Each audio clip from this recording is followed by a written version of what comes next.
السلام عليكم ورحمة الله وبركاته. النهاردة بقى هنعمل ايه؟ هنعمل القلقاس. اللحمة اولا، معلش انا ما كنتش هسجل بس انا قلت اسجله، مفيش مشكلة. اللحمة اولا بتكون حلوة، فيها بتبقى ملبسة شوية، فيها دهن شوية علشان تعمل معاكي شوربة حلوة. اللحمة الأول حطيتها في قلب البصلة وفلفل أسود وشوحتها شوية، وبعدين رحت حاطة عليها شوية مية علشان تبدأ التسوية بتاعتها، وبحط معاها شوية سكر صغيرة علشان ايه لو اللحمة كبيرة شوية أو هتاخد وقت ما تاخدش معايا وقت. تمام. اللحمة هي أنا حطاها في قلب الشوربة تستوي. الخضرة بقى اللي احنا وريتكم ازاي تجمديها وتحطيها في قلب التلاجة. هنغطي اللحمة الأول ونروح على الخضره. انا حطيتها وما حطيتش معاها حاجه، هي متجمده طبعا. همسكها بقى بالهاند بلندر وهضربها، هنعمها علشان خاطر هصفيها.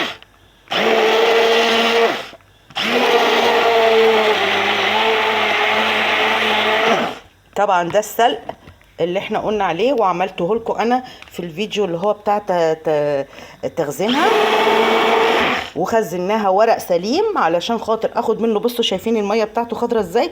هصفيها لما يجي القلقاس يبدا يستوي، هروح محطها في قلبيها وهتشوفوا معايا خطوه خطوه القلقاس ازاي شكله.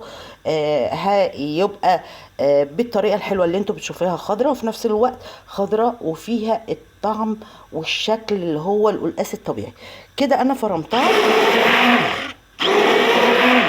ما طحنتهاش قوي، خليتها خشنه شويه علشان اخد منها الميه، ما تبقاش كلها ميه، علشان الورق بتاعها ده انا هحمره بعد كده وهصفيه الاول وبعدين هحمره وهفصل الميه عن الورق بتاعها علشان لما تخش مع التومه والكزبره، وعلشان خاطر نطشها مع القلقاس. خليكم معايا خطوه خطوه، ما نستعجلش. وهخليها اركنها كده لغايه ما اللحمه تستوي علشان نحط القلقاس. زي ما احنا عارفين ان القلقاس طبعا انا جايباه زي ما انا قلت لكم، الناس اللي عايشه في ايطاليا، انا جبت قلقاس من عند جماعه هنود وجماعه بنجلاديش، ورحت منضفاه وغسلته غسله حلوه، قطعته وبعدين رحت حاطاه في شويه ميه سخنه دقايق، مش سخنه بتغلي يعني، سخنه بس مش قوي. تمام. طلعت المزلقه وفضلت اغسل فيه لغايه ما المزلقه راحت. في الاخر خالص رحت حطاها في قلب المصفى ونزلت عليها الميه، وبعدين رحت ماسكه ليمونه ودعكتها بيها بعد ما غسلته. دعكتها وسبتها 5 دقايق. بعد كده رحت شاطفاه ورحت مخزنه في قلب ايه، في قلب الديب فريزر. وماشي شايفين ده قلقاس. وقلت في نوعين قلقاس، دول نوعين قلقاس، واحد طويل وواحد صغنن خالص قد كده قد البليه، مش زي بتاعنا في مصر اللي هو الكبير الضخم قوي. تمام. ده نوع مختلف تماما، قلنا هنجربه سوا وانا قلت هجربه معاكم. تمام. وهنشوف النتيجه في الاخر والطعم والشكل وازاي بيتعمل القلقاس على اصوله. انا منزلها في القناه قبل كده ان انا عملت قلقاس قبل كده، وبس كان حاجات مجمده وحاجات جاهزه. القلقاس كان جاهز والخضره كانت جاهزه. انا لا، انا المره دي جايبه كل حاجه فريش، وانا مجمداها في البيت وانا بعملها بطريقه واحده اللي هي هوريها لكم دلوقتي على نور بالظبط. اوكي، احنا سايبين اللحمه على البوتاجاز بتستوي، طلعنا الحاجه تفك، خرجنا الخضره، طبعا ضربناها بالهاند بلندر وهنصفيها بمصفى بتاعه الشاي وناخد منها التفل بتاعها ونخلي نفصل الميه عن الورق نفسه. تمام. هوريها لكم وان شاء الله وانا بصفيها، بس عشان ايه اعلق التليفون. وهو بقى طبعا احنا ضربنا دوت الهاند بلندر السلق، وهوريكم ازاي بصفيه علشان خاطر نخلي الخضار بتاعها اخضر قوي ويفضل اخضر على طول. الميه بتاعتها بنصفيها وبناخد الورق بتاع السلق بنحمره بعد كده، ما بياخدش معانا وقت كتير. في ناس بتمسك الورقه صحيحه وتبدا تحمر فيها وبعدين تخليها اخضر بس من غير الميه. شايفين الميه بتاعتها؟ الميه الخضره دي، الميه الخضراء دي بتبقى في القلقاس بتخلي طعم القلقاس فعلا على اصوله زي ما بيقولوا على ابوه. تمام. انا كده عرفت فين السلق، اقدر اجيبه من السوق واخليه عندي دايما، بحيث ان انا لما اجيب قلقاس بعد كده ما احتس ان انا ادور عليه عشان بيبقى له مواسم. حلو. بفضل اصفي فيه كده، واخد الورق بتاعها، هفضل وراه لغايه ما اخد الورق بتاعها الناعم ده. وبعد كده هحضر توم وكزبره ناشفه علشان لما نحطه في السمنه بعد كده ويتحمر بيدي لون اخضر جميل جدا. احنا كلنا عارفين ان القلقاس حلاوته في خضاره. تمام. شايفين الميه؟ انت عندك قلقاس وعايزه تعمليه ومش عارفه تعمليه ازاي، اهو الطريقه دي سهله جدا وحلوه جدا جدا جدا. استنى ما اقرب شويه الشاشه. تمام. الميه اهي بتاعتها دي هنحطها لما يجي القلقاس يخش في السليق بتاعها. هسيبها تصفي لغايه ما اللحمه بتاعتي تستوي. هتنزل هي كتير، يعني هي هتنزل. ممكن بقى تستعجلي وتحطي شويه ميه علشان تخلصي بسرعه. الاول في شويه في الهاند بلندر كده باخد الميه بتاعتها بتاعت الهاند بلندر بدل ما اخسرها، لان السلق بيبقى غالي. خلاص بعمل كده وبنزل الميه بتاعتها، بنزل الخضار خالص واسيبه يصفي بقيته. حتى لو انا فضلت اشطف فيه مفيش مشكله، لان كده كده الميه دي هنزودها في القلقاس، هنزودها على الشوربه. الخضار بتاعها عادي مفيش اي مشكله. شايفين يا جماعه الخضار بتاعها عامل ازاي؟ يعني انا خزنت ده في قلب التلاجة زي ما هو، وفضل الخضار محتفظ بيه. وناس كتيره قوي بتقول لي الناس بتعمل قلقاس والميه بتاعتها خضراء، وبعدين الخضار بقى الغامق اللي فوق اللي هو بالسمنه ده اللي بيبقى عايم على الوش، ليه بيبقى اللون ده وبيبقى الطعم ده؟ والقلقاسه نفسها بتبقى جميله وشكلها حلو وشكلها محترم. انا كده بقى صفيت خلاص.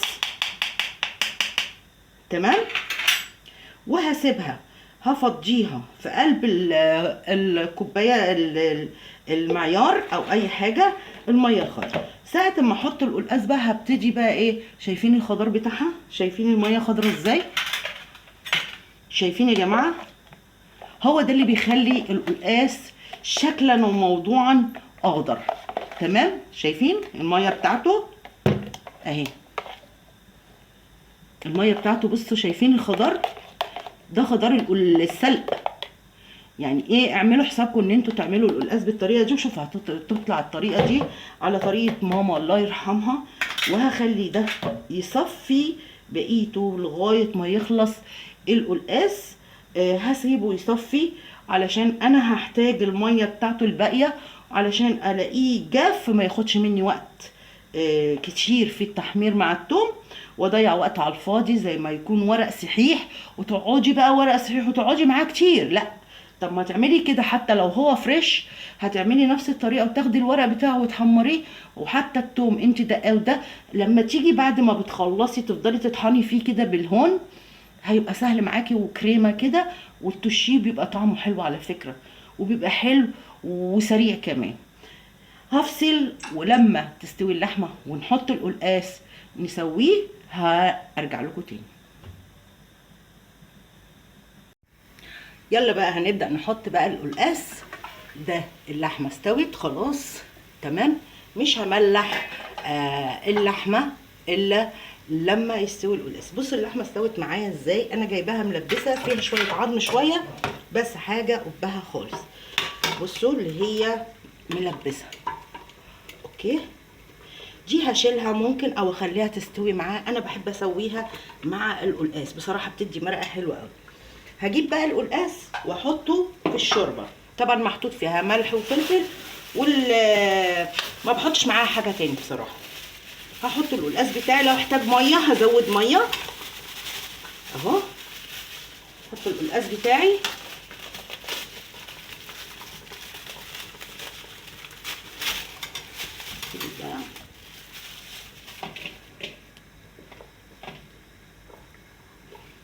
اهو.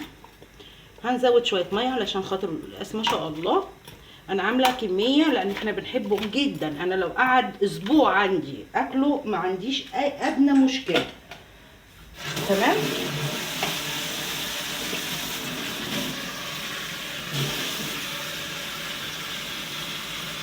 هزوده شويه ميه صغيره صغيره خالص مش كتير، بحيث ان هو يتغطى شويه علشان خاطر هي كده كده ايه القلقاس هيطلع لي شويه ايه سوائل. تمام.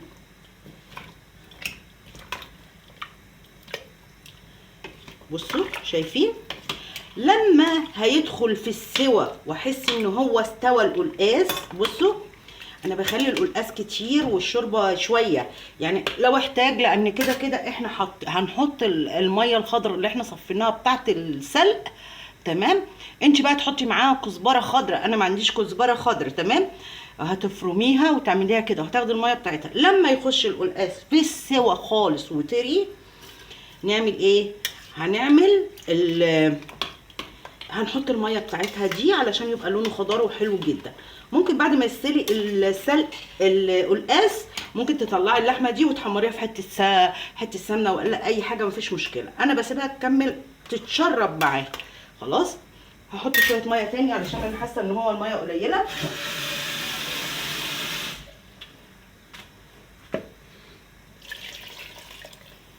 تمام.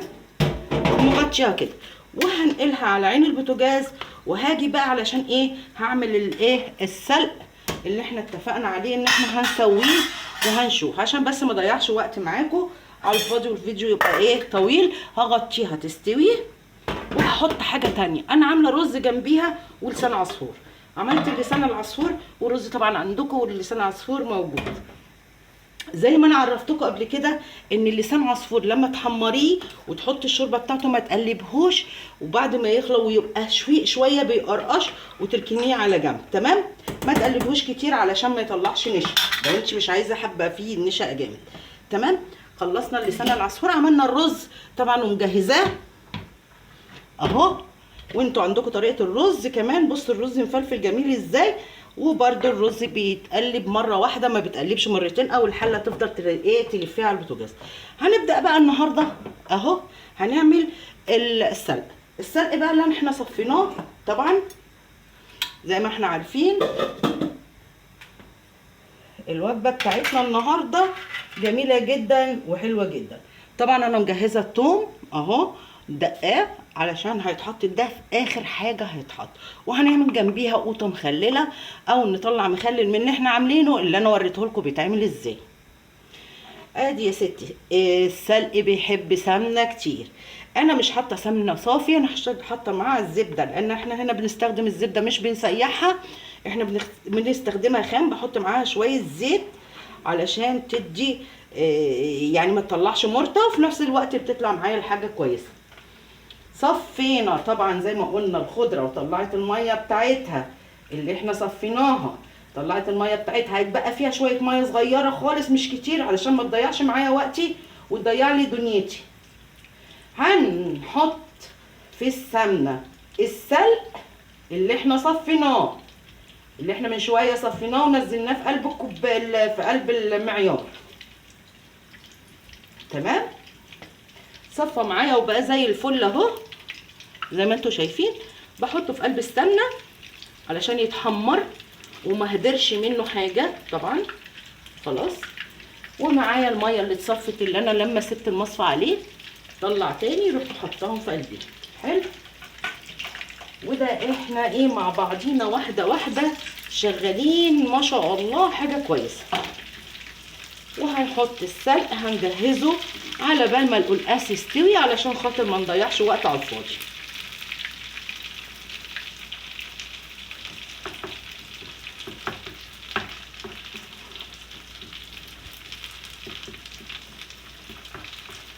بصوا عايزه اقول لكم الريحه فظيعه. التوم بنحطه في الاخر خالص لما نحس الميه جفت بتاعت الورق معايا بقى تمام، اللي هو السلق اتعمل معايا كويس. دي على فكره خيط من السلق مش حاجه مش كويسه، لا. بصوا اما هيجف مني شويه هيبدا ينشف معايا، لان انا صفيت الميه بتاعته اللي هي هتضيع وقتي وعمري جنبي منها على بال ما تبدا تديني الناتج اللي انا عايزاه في الاخر. لا طب وليه؟ طب ما انا هعمل كده وهيعمل معايا بسرعه. السلق القلقاس بيحب التوم الكتير زي الملوخيه الخضراء بالظبط، عايزه اقول لكم لو عايزين تفضلوا تخلوا الملوخيه خضره خضره خضره بمعنى الخضار اللي انتوا بتشوفوها، افرمي معاها ورقتين 3 سلق، هتلاقيها خضره وبتدي طعم جميل جدا، ومعاها قرن فلفل. الملوخيه اللي انتوا بتشوفوها اللي هي بتتعمل في المحلات الكبيره وبتقولوا ازاي بتبقى خضره، احنا بنعملها في البيت وبتسود بعد ساعه. لا، حطي معاها سلق على فكره، اضربيها مع الملوخيه هتفضل خضره خضره معاكي، وخضرها هيبقى جميل جدا. بصوا بدات تعمل تشك تشك تشك تشك زي ما انتوا شايفين، معنى كده بيجف الميه بتاعته وهيبدا في التسويه بتاعته، وهو على قد ما هو مش ظاهر السمنه، اول ما هيبدا يظهر معايا سمنته هحط الثوم وهتغمق معايا والكلام ده كله. شوفوا هو مفروم حلو جدا، ممكن تحطيه زي ما هو كده وممكن تنعميه. انا ماما كانت تمسك الهون لغايه ما تنعمها تخليها مش موجوده. تمام، وهوطي عليها النار عشان ما تتحرقش معايا. انا عايزاها تخلص بس مش عايزاها تتحرق.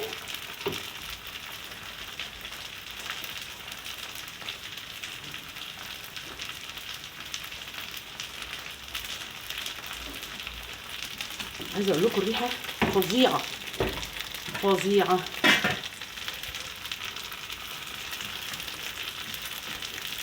وطينا على الرز طبعا، كل الاكل هيطلع كله مع بعضه، مفيش حاجه بعد حاجه ولا حاجه قبل حاجه. انا بحب كده.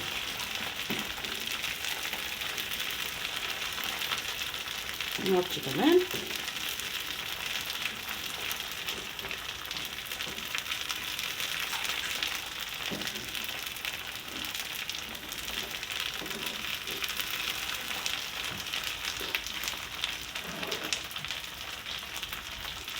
بتطشطش بقى الورق بتاعها عشان ناعم قوي، بتطشطش معايا، تخرج بره بتوسخ لي الدنيا.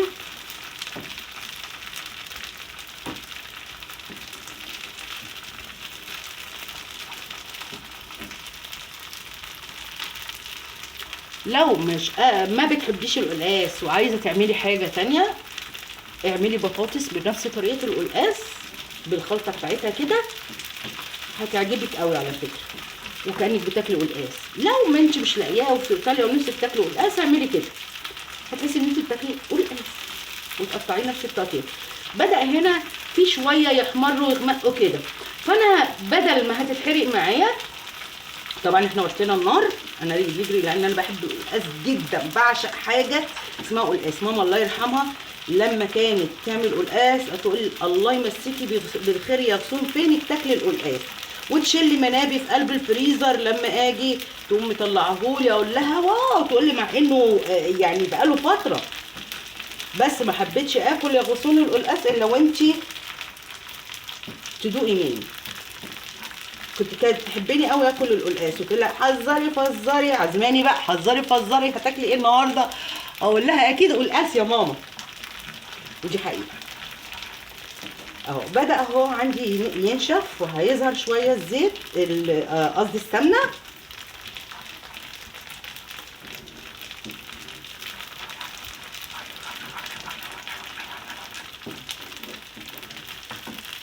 هنشقر على السلق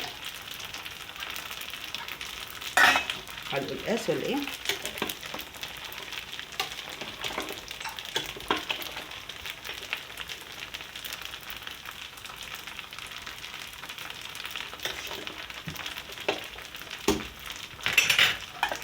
على فكره شكله طلع ان هو مش سلق ومش قلقاس اللي انا جبته ده، بس مش مشكله، هيدي نفس الطعم مفيش مشكله، ادينا بنجرب واحنا في غربتنا. بصوا بدا هنا اغمقت شويه، بقى لونها مغمق شويه. هبدا ايه اروح منزله الثوم كده، وهنحط معاها كزبره. ماشي، انا بس عشان معلقه التليفون هنا هتبقى مشكله بالنسبه لي. طب افصل وارجع اجيب الكزبره علشان ايه ما تبقاش ناقصه حاجه. يلا نكمل بقى ونحط الكزبره بتاعتنا.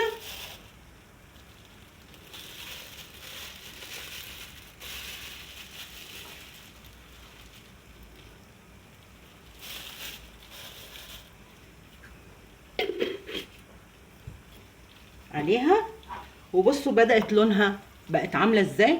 بدأ الزيت او السمنه اللي انتوا حاطينها بدأت تكشف. بصوا بدأت كده تكشف معايا. عشان عايزاها خضره خضره، انا اما استنى لما التومه معايا تحمر يبقى ساعتها اطفي عليها. تمام.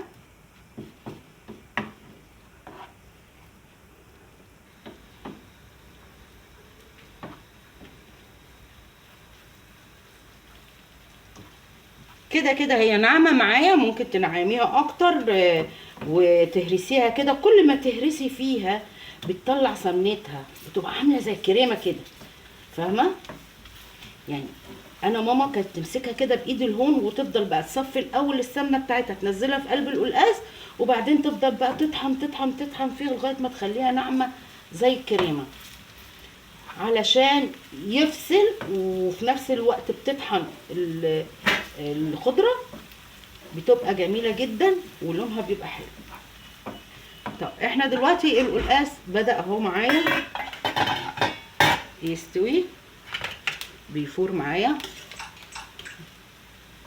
مش عارفه، مش حاساه قلقاس. قلنا نجربه سوا، مش حاساه قلقاس. بس مش عارفه هاكله يعني، هاكله والله، هاكله يعني هاكله. بسم الله الرحمن الرحيم. ممكن يكون لفت كمان.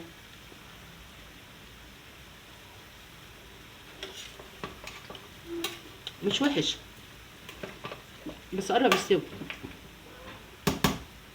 مش عارفه طعمه حاجه كده، مش عارفه مش عارفه. انا قلت لكم هجربه معاكم، مع ان حاطه في قلبيه قلقاس، بس ممكن يكون بعد ما يخلص خالص ويتحط التتبيله هيدي الطعم جايز. بصوا اللون بقى اخضر ازاي، خضار خضار. بصوا الميه بتاعتها خضره خضره. ادينا هنخترع قلقاس وهنخترع حاجات كتيره جدا، واحنا في غربتنا بنحاول ندور على حاجه القريبه من اكلنا. بدات الفوران اللي فيها يهدى، هندفع عليها. يعني في رغاوي كده وانت بتحمصي الرغاوي الفقاقيع دي تبدا تهدى خالص، هندفع عليها. ليه؟ مش عايزينها تتحرق.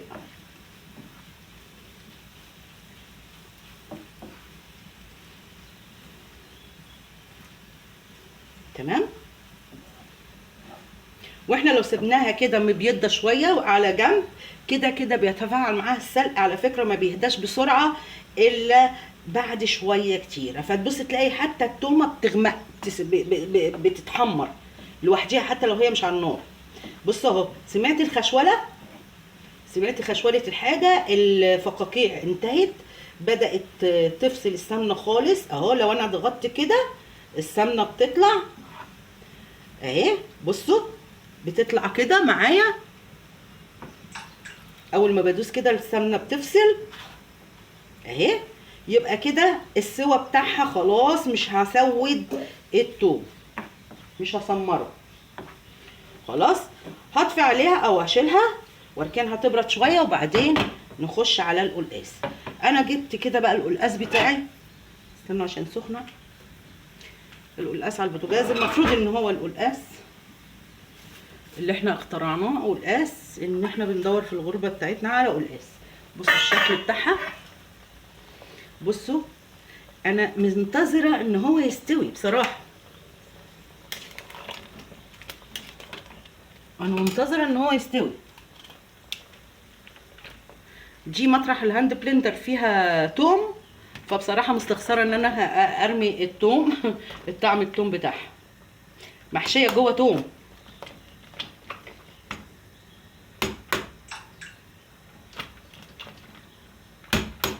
تمام.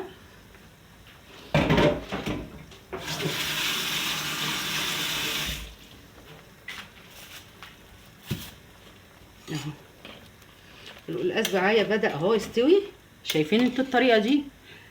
ايا كان قلقاس هيطلع قلقاس، مش هيطلع قلقاس، المهم بقى قلقاس. معرفش ازاي. احنا في الغربه بندور على اي حاجه. هبدا اروح ايه، رمي عليها الميه الخضراء، نص الميه الخضراء، واخلي النص التاني في الاخر خالص. شايفين؟ عشان تبقى وانتي بتصبيها خضره خضره. شايفين الميه بتاعتها؟ تمام. وممكن نحط بقى التومه والكلام ده كله تغلي معاه وتتسبك لغايه لما يستوي خالص وكله يقوم ايه طالع فوق الوش. انا في العموم ما دقتش قبل كده القلقاس ني، علشان كده انا حاسه ان هو غريب، بس هستنى لغايه ما يستوي وبعدين ارجع لكم تاني اوريكم الشكل النهائي.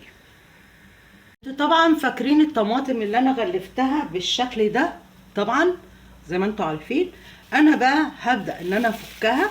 بصوا الطماطم والله كاني لسه مشترياها حالا، بقى لها 3 4 ايام في التلاجة. بصوا كاني لسه مشترياها. بصوا نضيفه وجميله ازاي. هغسلها وهعملها قوطه مخلله. هنعمل فيها ايه؟ ملح، توم ناي، نعناع، ليمون، شويه خل، بس ستوب. هنقطع الطماطم وهنعملها سلطه. السلطه الخضراء اللي سلطه القوطه المخلله. تمام. حطي عليها ليمون، حطي شطه، حطي فلفل براحتك زي ما انت عايزه. اوكي. هنقعها شويه في الميه اغسلها. عايزه انا ليه رجعت فتحته عشان اوريكم الطماطم اللي انا غلفتها ووريتها لكم بقالي كام يوم، بتهيالي 4 ايام. بصوا الطماطم عامله ازاي. كان لسه جايباها من عند الخضر. شفتوا قد ايه ان انتوا بتحفظوا، بتخلوا الحاجه ما تتفاعلش، والقوطه جنب القوطه والتفاح الخضر جنب بعضه عامه بيفسد بعضه. تمام. واحده تضرب تبوظ الكل. فانت كل ما بتفصلي واحده عن واحده وتخليها حتى ما بتخليهاش تتفاعل مع اي بكتيريا، بتفضل حافظه نفسها بنفسها. اعملي كده علشان تحافظي على الطماطم اللي انت جايباها. ممكن تعمليها كده وممكن تحطيها في قلب الفريزر. انت هتستخدميها في الاسبوع، يبقى تفضل في التلاجة عندك لمدة اسبوع 10 ايام وانت عاملاها كده اهوت، واكتر كمان لو انت عايزة والتلاجة عندك شغالة كويس. تمام. هرجع لكم تاني. بصوا اهو القلقاس لسه بيقول هي دماغي لسه ما قالش حاجة. تمام اهو. بصوا الجمال بتاعه القلقاس بدأ اهو. لا شكله هيطلع قلقاس يا جدعان. انا شاكه انه هيطلع قلقاس. يلا هعمل طماطم المخلله وانا بحطها عندكم كمان هنا في القناه. موجود عندكم كمان الطماطم المخلله اللي انا طريقتي اللي انا عاملاها. طبعا المخلل بقى الخيار عايزه اقول لكم خلاص داخل في السوا بقى. ده انا عملته لكم في قلب الفيديو. تمام. الست الشاطره تغزل بايه؟ برجل حصان ولا حمار؟ حد يقول لي الصح بتاعها في الكومنت. تعالوا بقى نشوف القلقاس فعلا اللي كان اختراع قلقاس، هل هو بقى قلقاس ولا غير القلقاس اللي احنا عارفينه. اهو بدأ اهو. بدأ ايه ده خلاص. تعالوا نشوفه كده. استنوا ما ادوقه كده.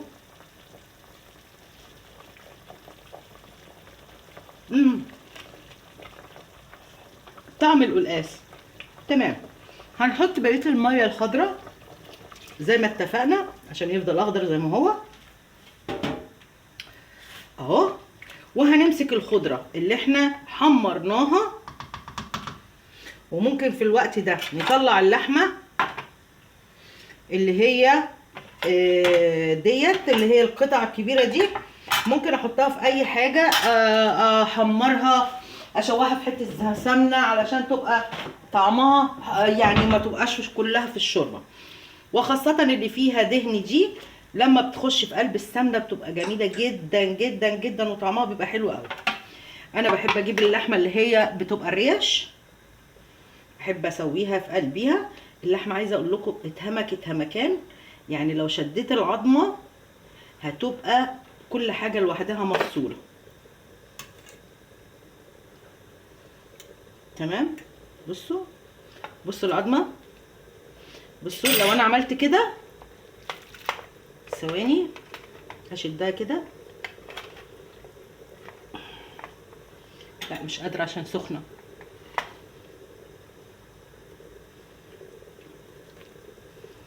لما تبرد هوريها لكم اللحمه بقت عامله ازاي. دي بقى اللحمه الملبسه اللي بنقول عليها بتبقى حلوه، وبتبقى حلوه في القلقاس، في الباميه، في اي حاجه.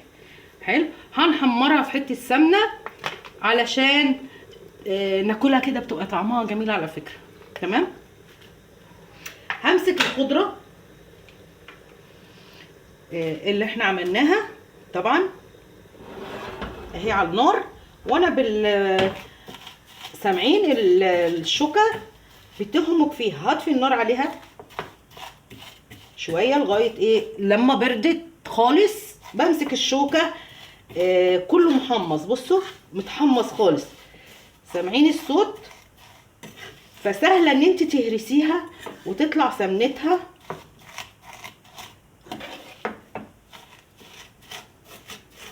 وهتاخد غلوه على البوتاجاز علشان الخضره دي تدبل شويه، مع انها هي كده خلاص. بصوا طول ما انا بدوس كده بتطلع سمنه، بتطلع سمنه، مش مولعه عليها النار خالص، انا طفيت خالص. ممكن بايد الهون تنعميها وبالشوكه ممكن تنعميها. هي كده معايا خلاص اتفرمت كده وبقت زي الفل. هروح منزلاها، هولع البوتاجاز تاني واروح منزلاها في قلب الشوربه بتاعه القلقاس، والقلقاس عشان تدي شكل وطعم ومذاق خطير. هاخد بقى ايه شويه هنا في الطاسه على الخضره اللي موجوده الباقيه هنا، لان هي الطاسه كلها مليانه خضره.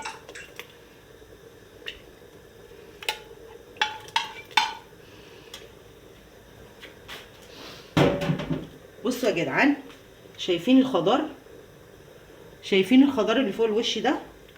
دي هتاخد قلبه وبعدين نصبها في قلب الطبق وهتشوفوا الشكل النهائي بتاعها والطعم. تبدأي بقى هنا تحطي الملح، بس احنا علشان حاطين في التوم ملح، اصبري لغايه ما تاخد غلوه وقلبه، هيبدأ الملح يتحلل في قلب الشوربه. بعد كده تشوفي بقى محتاجه ملح او لا. وبكده خلص القلقاس، وهنصبه واوريه لكم الطبق الشكل النهائي مع الرز مع الشوربه. الوجبه بتاعت النهارده اللي احنا هنعملها خطيره خطيره وطعم حلو جدا. وبرده هدوق الطعم نهائي بعد ما حطيت الطشه دي، هل هو قلقاس او لا. بس هو حاليا انا شايفاه ان هو قلقاس، لغايه دلوقتي هو قلقاس. هندفع عليه بقى وهيبدأ بقى فوق الوش يظهر السمنه بتاعتها، هتعوم دلوقتي وهنشوف الدنيا هتبقى حلوه ورايقه. بصوا الخضار بدأ يعمل ازاي، شايفين؟ لسه هيظهر كمان وكمان. كل ما هنقعد ويهدى النار شويه هيبان السمنه فوق الوش وبطريقه حلوه. لا محتاجه ان انت تمسكي الورق وتفضلي تحرقي فيه ويبقى مر، لا انت هتلاقيه اخضر وخضاره ناصع جميل وحلو.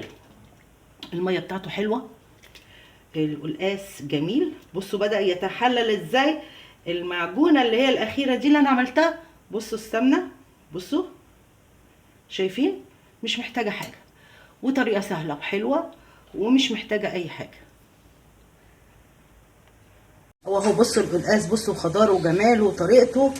وشفتوا شوربه اللسان العصفور جميله ازاي، وشايفين سلطه الطماطم اللي هي المخلله، وادي الرز اهو، واللحمه المحمره بصوا محمراها بس عشان الدوق، هي مبينه انها حمرا قوي، متحمره قوي، بس هي طعمها حلو عشان فيها دهن.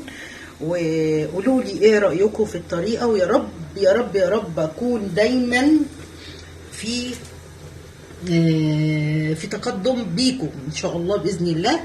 وادي القلقاس بصوا طريقه سهله وحلوه وجميله، والطعم مش قادره اقول لكم رهيب. وبكده خلصنا اهو، حمرنا اللحمه بحته السمنه وعملنا الرز وعملنا القلقاس. ده كان القلقاس. بصوا الخضار بتاعه جميل ازاي، وادي الشوربه اهي جميله اهي، وعملت معاها القوطه المخلله. وده كان النهارده وصفتي ليكوا، ويا رب يكون وصفاتي دايما بتعجبكم ودايما في متناول ايديكم. ايه رايكم في الخضار بتاعها؟